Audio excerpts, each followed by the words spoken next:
기간 연장 효과 해서 상가 임대차와 비교 이렇게 했는데요. 이게 이제 따져보면 재미있기도 하고 참 법이란 게 복잡하구나. 알면 좀 재미있기도 한데 이게 잘 모르고 뭔가 어설프게 했다가는 참 이렇게 뭔가 깜짝깜짝 놀래는 이 법이 참 이렇게 어려워 이렇게 복잡해 라고 하는 그런 생각을 할 수밖에 없는 그런 부분인데요. 이것도 마찬가지일 것 같아요.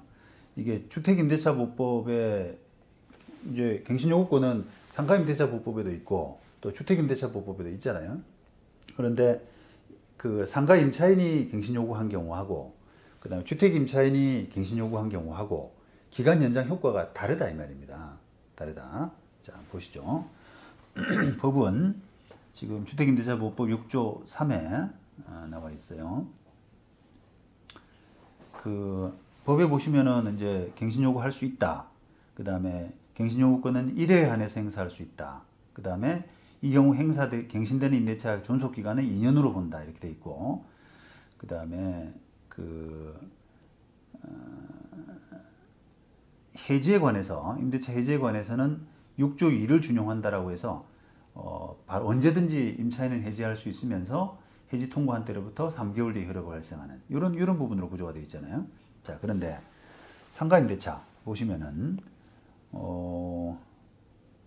갱신요구할 수 있다. 예외 사유가 없는 한 이렇게 돼 있고, 그 다음에 갱신요구권은 최초의 임대차 기간을 포함한 전체 임대차 기간이 10년을 초과하지 않은 범위 내에서만 행사할 수 있다. 그 다음에 갱신되는 임대차는 전 임대차와 동일한 조건으로 다시 계약된 것으로 본다. 이렇게 돼 있단 말이죠. 자, 그러면 주택임대차보법 문제 보시죠. 임대차보법은 갱신요구한다 라고 하면은 그냥 2년이 가는 거예요. 법에 따라서. 자, 임차인이 갱신요구 1년 할게요. 안 돼요. 저는 처음에 이제 법을 그렇게 만들면 어떨까라고 생각을 했는데, 법은 이게 예를 들면 임차인 보호를 위한 법이니까 나 갱신요구 할 건데 1년만 할게요. 또는 6개월만 할게요. 또는 1년 반만 할게요. 이렇게 만들면 더 디테일하게 임차인 보호를 해줄 수 있을 것 같은데, 법에는 그냥 갱신 요구한다 라고 하면 2년을 하도록 돼 있어요. 그냥 2년 대신에 언제든 해지할 수 있도록 하는 방향으로 구조를 짰습니다.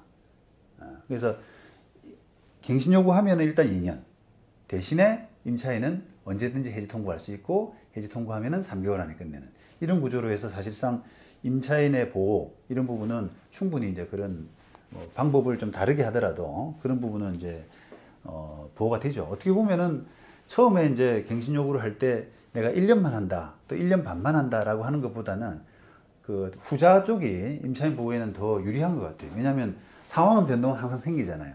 그래서 살다 보면은 내가 나가고 싶을 때 3개월 전에만 통보하면은 계약 기간에 끝낼 수 있도록 하는 것이 임차인 보호에 훨씬 유리하거든요. 자, 그런데 상가임대차보법은 그 어떻게 되어 있냐면 아까 10년 한도로 할 수 있도록 되어 있잖아요. 그러고 나서 사망에 10조 사망에 보시면 그 갱신되는 임대차는 전 임대차와 동일한 조건으로 다시 갱신된 것으로 본다. 다만 차임과 보증금은 그러하지 않다 이렇게 했거든요. 예를 들어서 처음에 임대차 기간을 3년으로 했다라고 하게 되면 나 갱신합니다 라고 하면은 3년이 가는 거예요. 3년. 전 임대차와 동일한 조건으로 다시 계약된 것으로 본다. 다만 차임과 보증금은 그러하지 아니하다. 이렇게 되어 있단 말이죠. 그러니까 3년 계약한 사람은 임차인은 갱신합니다 라고 하면은 3년이 가는 거고, 2년 계약한 임차인은 갱신합니다 라고 했을 때 2년이 더 가는 것이고, 1년 한 사람은 1년 가는 것이고, 이런 겁니다. 그 다음에 4년 하면은 갱신 요구하면 4년이 가는 거예요. 자, 그런데 결정적인 차이는 주택 임차인은 중도 해지가 가능한데 상가 임차인은 중도 해지가 안 돼요. 중도 해지가. 그러면 다시 말하면 3년짜리 임차인이 필요해서 이제 갱신합니다라고 했는데 1년 있다가 장사가 너무 안 되는 거죠. 그래서 빠져나오고 싶은데 빠져나갈 수가 없어요. 빠져나갈 수가 없어요. 아까 주택 임차인은 내 사정에 따라서 3개월 전에만 통보하면 언제든지 우리가 쪽낼 수 있잖아요. 그런데 지금 상가임대차법은 그 동일한 조건으로 그냥 계약된 것으로 봐버리는 겁니다. 봐버리는. 그러면 3년짜리는 갱신하면은 3년을 더 해야 되는, 임차인이라도. 임대인도 지켜줘야 되지만 임차인도 의무적으로 해야 되는 그런 결과가 생기는 거죠. 그러니까 이게 실제로도 실무상으로도 갱신 요구를 했다가 그 후회하는 임차인들이 많아요. 못 빠져나와서. 지금처럼 이렇게 장사가 안 되는, 경기가 불황이 이런 상황에서는 지금 계약 기간이 많이 남아 있는 것은 임차인한테 재앙이거든요. 너무 부담이죠. 빨리 언제든지 하고 털고 나오고 권리금 회수 청구권 이런 부분을 해서 그냥 털고 나오고 싶은데, 권리금 회수 청구권도 그게 안 되는 것이 임대차 기간 만기 6개월. 만약에 지금부터 계약 기간이 3년 남았다라고 하게 되면 언제든지 그 다른 사람 해서 그 바꿔치기 하고 권리금 받고 나올 수 있는 게 아니라 그 만기에서 6개월 남은 시점, 6개월 그 사이에만 임차인 바꿔치기, 사이 말하면 권리금 회수 청구권이라는 표현을 쓰는데 그게 가능하잖아요.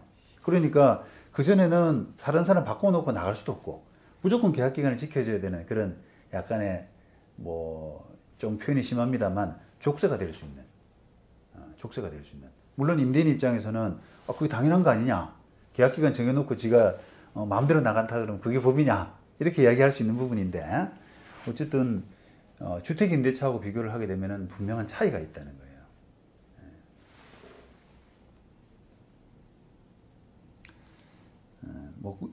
어쨌든 법이 이제 입법자가 여러 가지 그를 고려해서 주거용은 조금 이게 그런 그 임대인의 어떤 기간에 대한 이익, 기간에 대한 기대 이런 부분을 보호하기보다는 임차인의 주거 안정 이런 부분이 더 중요하다. 그리고 그 임차인이 나가더라도 또 언제든지 또 다른 세입자가, 주거용 세입자는 좀 드리기가 좀 편하다. 뭐 이런 등등의 이제 고려 때문에 상가 임대차하고는 좀 다르게 법을 다르게 만들었지 않나라고 하는 부분인데, 그런 부분을 좀 유념해서 보시면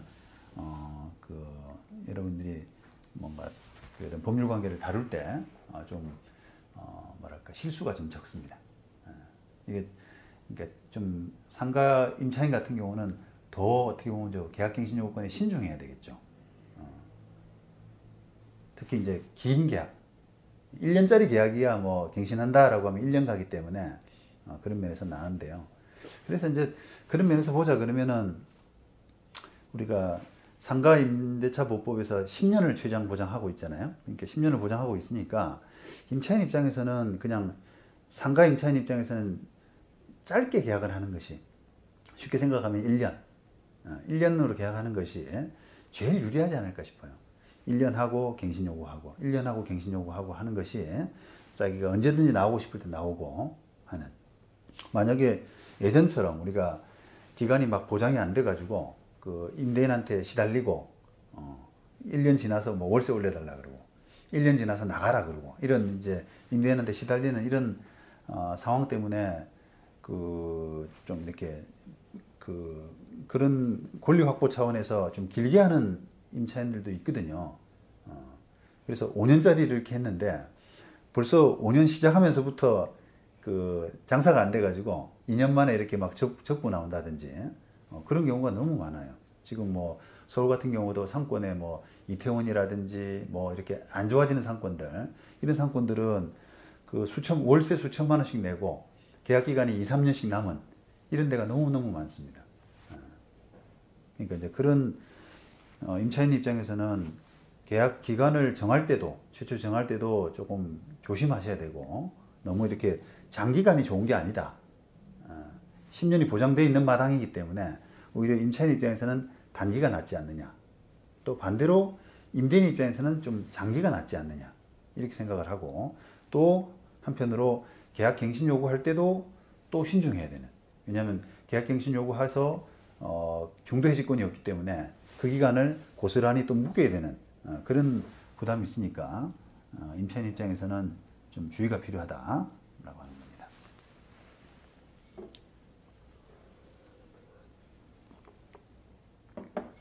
이게 오프라인이 아니니까 박수가 없어가지고 이렇게 분위기를 잘 모르겠네요.